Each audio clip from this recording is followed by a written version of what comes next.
nice picture. There it is, Dangle. I think there's probably the most stories we can come up with would be for Mike Edmonds. 95% probably wouldn't be appropriate for this night. Well, I can think of a few. Like I said, me, Mike, and Blake went to Zurich in November, and we were walking around. Mike had it in his head we wanted to go to some techno club or something called like Extra, and so we're walking around. None of us speak like a lick of German or anything. We're just walking. Mike is just charging for this place. They said it's down the road, so Mike just takes off and just leaves me and Blake. So me and Blake get discouraged. So we go into I think this bar called like the Big Ben or something. We're just waiting for him, and about like an hour later, half an hour, Mike just comes in and he's like, we're like, oh, where were you? He's like, well, I couldn't find it, so I just went in the first place I figured you guys would be, and that's where we were. So he knows us well. Anybody want to have any other good stories from Mike? All right, it's Fletch Corbett. Oh boy.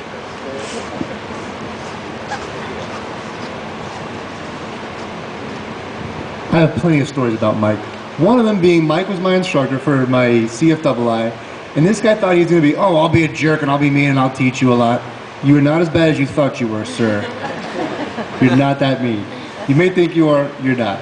So to be funny, before every flight he'd make me do a weight and balance. We both weigh the same yesterday and today and tomorrow. We're in limits. So to be funny, just to make a little joke on Mike, is I'd give him an extra 20 pounds for the weight. He'd get mad at me. I'd say, touche, you're welcome.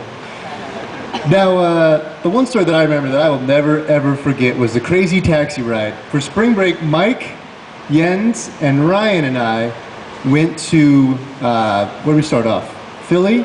Started off in Philly, went to DC the next day, New York City the day after that. So we're in Rockefeller Center, 7 p.m. on, I guess, Thursday night. We decide, hey, the only way we're going to get home is to get to Boston by 9 p.m. We're on Manhattan. We decide to get in the subway, we get out, we get to Long Island, we're in the Bronx, we step outside, we see a cab. The guy's like, oh, I'll take you guys. All right, we got an hour and a half to go from the Bronx to LaGuardia, all the way back up to, oh no, to JFK to LaGuardia. Hour and a half in rush hour New York traffic. He did it.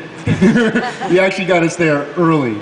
And the way he did it is he probably, how many times did we almost die that night? So he's like, do you guys care? We all look at each other, what do we not care about? No, go ahead. So he starts doing 50 down the, what is it, bumper to bumper traffic in the shoulder lane. Cars are like swerving out at us. Everyone's angry at us. He just like almost hits a few cars, runs a red light, gets flashed by the cameras, gets a ticket. We're like, dude, you just got a ticket. Oh, look at that. All right, keeps on going. So we get to JFK 20 minutes early, and we're about to get out, and we're like, how much do we owe you? Oh, 40 bucks. I'm looking around. Wait, cabs have meters. Where's the meter? Don't cabbies supposed to display their license? Where's the cabbie license? Oh, guys, I think this car's stolen.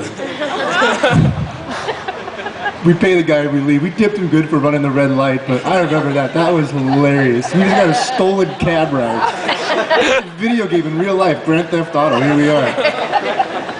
So I remember that. I'll always forget that trip. That was hilarious. We did make it to LaGuardia in time, and we didn't even get our flight home. We had to fly to Vegas and then drive home from Vegas. Mike did the driving. Good job. Mike, you like to talk about yourself? Well, I interviewed with Mesa a couple weeks ago, 3 weeks ago, and I got hired, and I started on Monday. I'm already 4 days into ground school right now, and hopefully, unless things change, I'll be flying the CRJ. Like Curtis, I don't know, you're not quite sure where you're going. There you are. Sorry, I couldn't see you, a little short over there. Hopefully, we'll be going out to Dulles with Blake and Omar and the rest of us, go out there and have a good time out in DC, unless you decide to go to Chicago on us. But we'll see. So go out there and have a good time. That's pretty much the plan right now. Hopefully be flying the line in around August or so. With Mike, where's Mike at? Mike, you'll be servicing the blue juice on my plane, right? He's a line guy. He just got hired at Mesa as a line guy, so he'll be loading the baggage onto the plane. But yeah, that's my story. That's about it.